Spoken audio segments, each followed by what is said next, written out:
हाय, मैं हूँ रश्मि पवार और आप देख रहे हैं एसएसटी ओरा।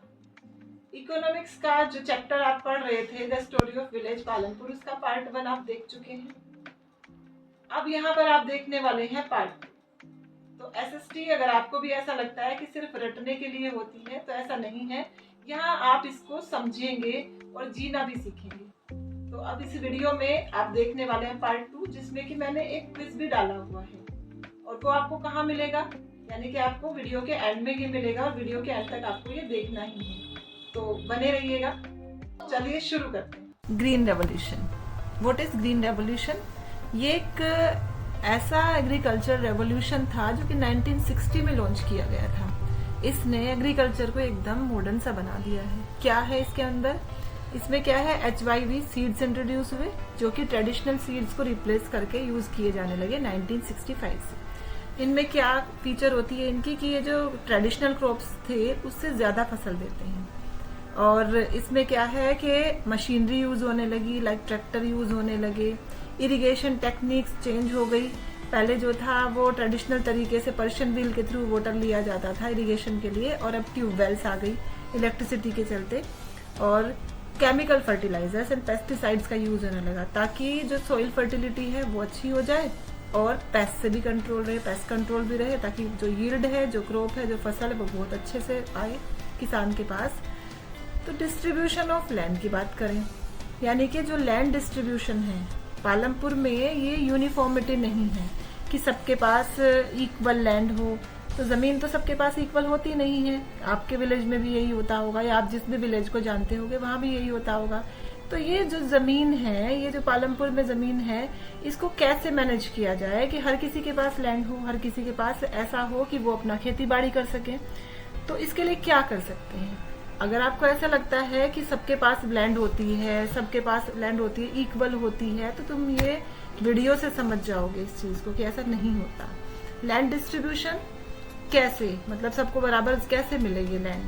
तो पालमपुर जो है वो एक इस गांव में क्या है कि इसकी बड़ी सच्चाई है कि यहाँ पर लोगों के पास ज्यादा जो जमीनें हैं वो सबके पास नहीं है। ऐसी फैमिलीज केवल 80% हैं जिनके पास बहुत सारी जमीनें हैं। तो उनका जो स्टैंडर्ड ऑफ लिविंग है वो भी बहुत अच्छा है, और उनके घर वगैरह भी बहुत अच्छे बने हुए हैं, पक्के घर बने हुए हैं। लाइक दैट पिक्चर में देख सकते हैं आप। एक जो बड़ा लैंड ओनर है उसके मकान, और जो स्मॉल फार्मर्स हैं उनके मकान। तो जो स्मॉल और मार्जिनल फार्मर्स हैं, मीडियम फार्मर्स हैं, वो ज़्यादातर इस गांव में है। SC या बैकवर्ड कास्ट से बिलोंग करते हैं, या OBCs हैं। 1/3 पॉपुलेशन जो है वो कंप्राइज करती है इन लोगों की। इनके पास ज़्यादा लैंड नहीं होती, और इनके घर भी जो है कंपैरेटिवली लो ही होते हैं। जैसे खपरेल वगैरह यूज़ होना, ये छोटे होते हैं, हट टाइप होते हैं। तो लैंडलेस फार्मर्स कौन से होते हैं? तीसरी कैटेगरी, जिनके पास बिल्कुल भी लैंड नहीं होती, ज़मीन होती ही नहीं है। तो जब ज़मीन ही नहीं होती है तो फिर वो क्या करेंगे, अपना कमाई कहाँ से करेंगे कि वो बड़े फार्मर्स के यहाँ मजदूरी करने लगते हैं। तो लार्ज फार्मर्स और ये स्मॉल फार्मर्स के बीच में क्या डिफरेंस होता है? ये वही है, आप समझ चुके हैं वैसे तो। पर लार्ज फार्मर्स वो हैं जो कि बहुत सारी ज़मीन पर खेती करेगा, और उससे क्या करेगा, बड़े अच्छे से वो पैसा कमाएगा, ज़्यादा प्रोडक्शन करेगा, और उसके बदले में पैसा भी ज़्यादा कमाएगा।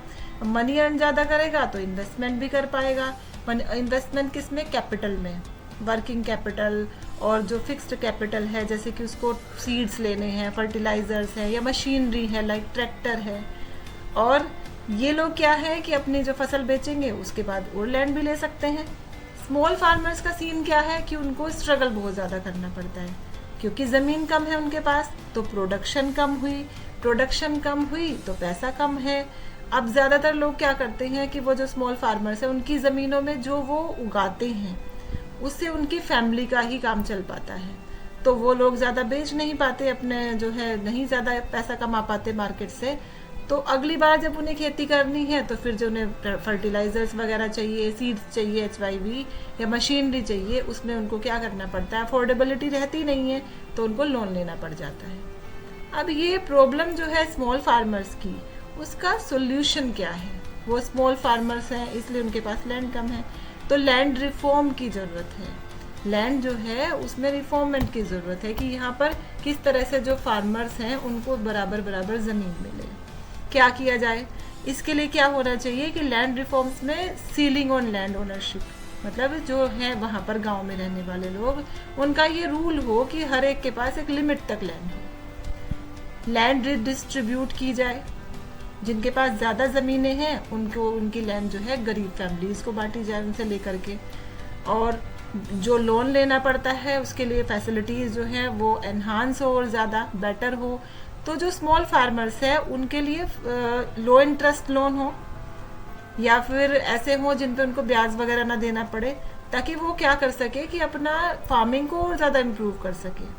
कोऑपरेटिव फार्मिंग भी इसका एक तरीका हो सकता है। जो छोटे फार्मर्स है वो क्या करे कि एक साथ मिल करके खेती करके प्रोडक्शन को बढ़ाएं। तो इस तरह यूनिटी में जब वो करेंगे तो ज़्यादा बेनिफिट भी होगा।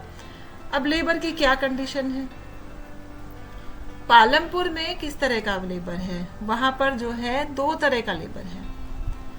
फार्म लेबर है जो कि एग्रीकल्चर वर्कर्स हैं, मतलब कि खेतों में बड़े बड़े जो ज़मींदार हैं, जो लैंड ओनर्स हैं, उनके खेतों में काम करते हैं और किसी और की ज़मीन पे काम करते हैं क्योंकि अपनी उनके पास ज़मीन नहीं है। तो डेली वेजेस पर होता है ये, या फिर कॉन्ट्रैक्ट बेसिस पर होता है, लाइक दैट कि उनको मील की फॉर्म में, खाने की फॉर्म में, या कैश की फॉर्म में, या फिर एनुअली दिया जाता है।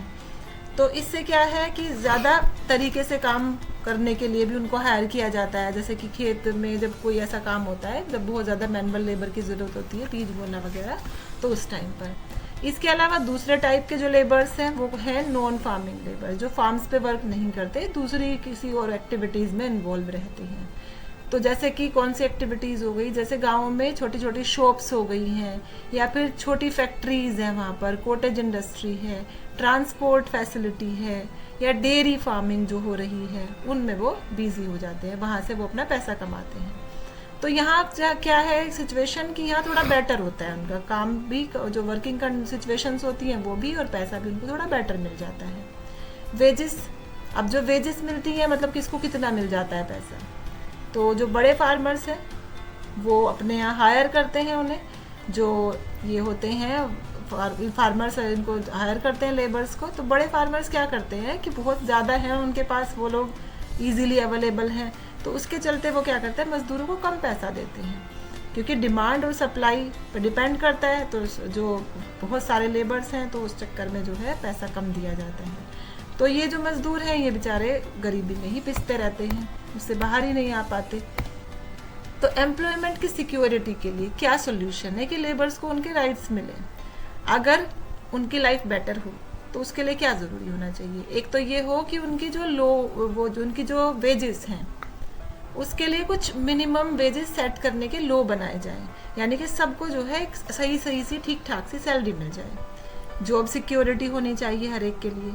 जैसे जो मज़दूर हैं वो हर दिन उनको काम मिलना चाहिए, जब डेली काम मिलेगा तो वो अपना जो है चला लेंगे अपना आराम से काम। और जो वर्किंग कंडीशन है वो भी बेटर होनी चाहिए, खेतों में हो चाहे फैक्ट्रीज में, उनकी सेफ्टी का भी अरेंजमेंट होना चाहिए। नेक्स्ट, नॉन फार्मिंग एक्टिविटीज़ जो पालमपुर में हो रही है, बहुत सारी चीज़ें हैं जो खेती के अलावा यहाँ पर की जाती हैं, सिर्फ खेती ही नहीं होती और भी चीज़ें होती हैं। तो इस गांव में जो है लोग और भी चीज़ों में लगे हुए हैं, अलग तरह से काम भी कर रहे हैं, जैसे कि पहले डिस्कस हो चुका है। और अगर तुम्हें ऐसा लगता है कि गांव में सिर्फ और सिर्फ खेती होती है, तो ऐसा नहीं है। ये वीडियो तुम्हें इस चीज़ को क्लियर कर चुकी है। तो क्या है नॉन फार्म एक्टिविटीज़, जैसे कि स्मॉल स्केल मैन्युफैक्चरिंग हो गई, छोटे छोटे काम करना छोटे लेवल पर कम मशीनरी पे। डेयरी फार्मिंग हो गया जिसमें कि दूध को जो है बेचा जाता है और उससे पैसा कमाया जाता है। ट्रांसपोर्ट वाला बिजनेस हो गया जिसमें कि अपनी गाड़ियाँ लगाते हैं लोग, या फिर अपने ट्रक्स वगैरह लगा के, ऑटो वगैरह लगा के, जैसे कि पिक में आप देख पा रहे हो कि ये सप्लाई किया जा रहा है ट्रांसपोर्ट मीन्स के थ्रू। और इसके अलावा क्या कर सकते हैं, जैसे डेयरी फार्मिंग है, शॉप्स या दूसरी सर्विसेज की जा सकती हैं, छोटी छोटी दुकानें खोल सकते हैं, या फिर कहीं पर काम कर लेते हैं वो लोग। डेयरी फार्मिंग क्या है, जैसे पिक में आपको दिख रहा है यहाँ पर। तो डेयरी फार्मिंग में पालमपुर में जो दूध का बिजनेस है वो एक बड़ा सोर्स ऑफ इनकम है। किसानी के बाद, खेती के बाद यहाँ पर इससे जो दूसरे नंबर पर आता है वो ये है, यहाँ पर जो है डेयरी फार्मिंग। घर पे जो है लोग अपने गाय भैंस पालते हैं और उसको दूध जो है बेचा जाता है आसपास के गाँव में या फिर बाहर शहरों में। तो इससे क्या है, स्टेबल इनकम मिल जाती है, कंटिन्यू पैसा आता रहता है। स्मॉल स्केल मैन्युफैक्चरिंग क्या है, इसमें छोटी छोटी फैक्ट्रीज लगाई जाती है और बिजनेस किया जाता है। अब ये छोटी फैक्ट्रीज पालमपुर में भी चलती हैं, जैसे कि कपड़े बनाने का काम, कपड़े बुनने का काम, उनको सिलने का काम, टेलरिंग का काम, और कारपेंट्री वाला वर्क जिसमें लकड़ी का काम करके लोग फर्नीचर बनाते हैं, और गुड़ वगैरह बनाने का काम, ये सब किया जाता है। एंड तीसरे नंबर पर क्या है, ट्रांसपोर्ट बिजनेस यहाँ पर चल रहा है, काफ़ी फ्लरिश है, काफ़ी अच्छा चल रहा है। ट्रांसपोर्ट क्यों होता है, जैसे कि चीज़ों को इधर उधर मूव करने में, या इंसानों को भी।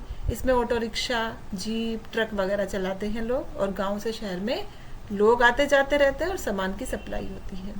जब फसल तैयार हो जाती है तो किसान भी अपनी फसलों को शहरों में बेचने के लिए लेकर के जाते हैं ट्रांसपोर्ट के द्वारा।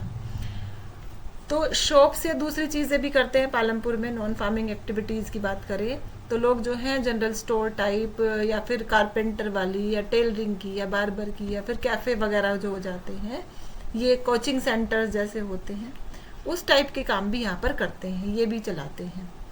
तो नॉन फार्म एक्टिविटीज़ का क्यों ज़रूरत है यहाँ के लोगों को, क्योंकि केवल एग्रीकल्चर पर डिपेंड होके तो काम नहीं चलेगा। तो अगर सिर्फ खेती पर डिपेंड करेंगे तो ज़्यादा रिस्क हो जाएगा, ज़्यादा लोग हैं तो फिर सबको नहीं मिल पाता काम। तो जॉब क्रिएशन होता है नॉन फार्मिंग एक्टिविटीज़ से। लोग जो है सिर्फ फार्मिंग पे डिपेंड ना करें, और इससे क्या होगा कि गांव की इकोनॉमी डेवलप होगी, क्योंकि लोगों के पास, सभी के पास काम होगा। तो ये तो हुई चैप्टर की एक्सप्लेनेशन। अब हम जो है कुछ इम्पोर्टेंट MCQs देख लेते हैं इसी चैप्टर से रिलेटेड। तो first is, what is the main activity of the people in Palampur. Palampur के लोगों की मेन एक्टिविटी क्या है, क्या है भाई? Option C is correct, farming है। Number 2, why is land considered a fixed resource in Palampur. Palampur में जो है फिक्स्ड रिसोर्स का को लैंड जो है वो कैसे काम करती है? तो क्योंकि इसको जो है फिक्स्ड है, ये बढ़ नहीं सकती, तो फिक्स्ड रिसोर्स है ये। It can not expand. Option A is correct. Let's see third, what is the best way to increase farm production in Palampur. Palampur में सबसे अच्छा तरीका कौन सा है फार्म प्रोडक्शन को बढ़ाने का? चारों ऑप्शन देख लो। तो option A is correct, multiple cropping, एक ही लैंड पर कई सारी क्रॉप्स लेकर के। Number 4, the green revolution helped farmer by providing. Green revolution क्या प्रोवाइड करके हेल्प करता है फार्मर्स की? Option B is correct, chemical fertilisers and HYV seeds. इनके थ्रू जो है अच्छी यील्ड, अच्छी उपज ली जा सकती है। Next, what percentage of land is owned by small farmers in Palampur. कितनी जो है परसेंट ऑफ लैंड जो है स्मॉल फार्मर्स के पास है? That is 20%। Next, large farmers make money by. Large farmers पैसा कैसे बनाते हैं? तो जो सरप्लस क्रॉप होती है उनका जो अपना जो उनकी पूर्ति हो जाती है, जिससे उतनी रख करके बाकी को वो बेच देते हैं और उससे उनको प्रॉफिट होता है। तो option D is correct, selling surplus crop. Next is, what is a major non farm activity in Palampur. Major non farm activity that is dairy farming. Option B is correct, dairy farming. Dairy वाला काम करके लोग यहाँ पैसा कमाते हैं, non farm activity है ये। Next is, why are non farm activities important for Palampur. Palampur के लिए नॉन फार्मिंग एक्टिविटीज क्यों इम्पोर्टेंट है? Because they provide extra income, इससे एक्स्ट्रा इनकम आती है। Next is, how does transport help in the development of Palampur. क्यों? By moving people and goods faster. चीज़ें और व्यक्तियों को इधर से उधर जाने में हेल्पफुल होता है ये ट्रांसपोर्ट। तो next is number 13, MCQ number 13, what are the key facilities available in Palampur. कौन कौन सी फैसिलिटीज और अवेलेबल है पालमपुर में, कौन कौन सी है? Option A, schools and health centers. Next, which statement is true about Palampur? It has both farm and non-farm activities. दोनों तरह की एक्टिविटीज़ होती है, ये चैप्टर में आपने जान लिया है अच्छे से। तो इन सारे MCQs की जो आंसर की है वो भी मैंने नीचे यहाँ पर दे दी है, आप यहाँ भी देख सकते हैं।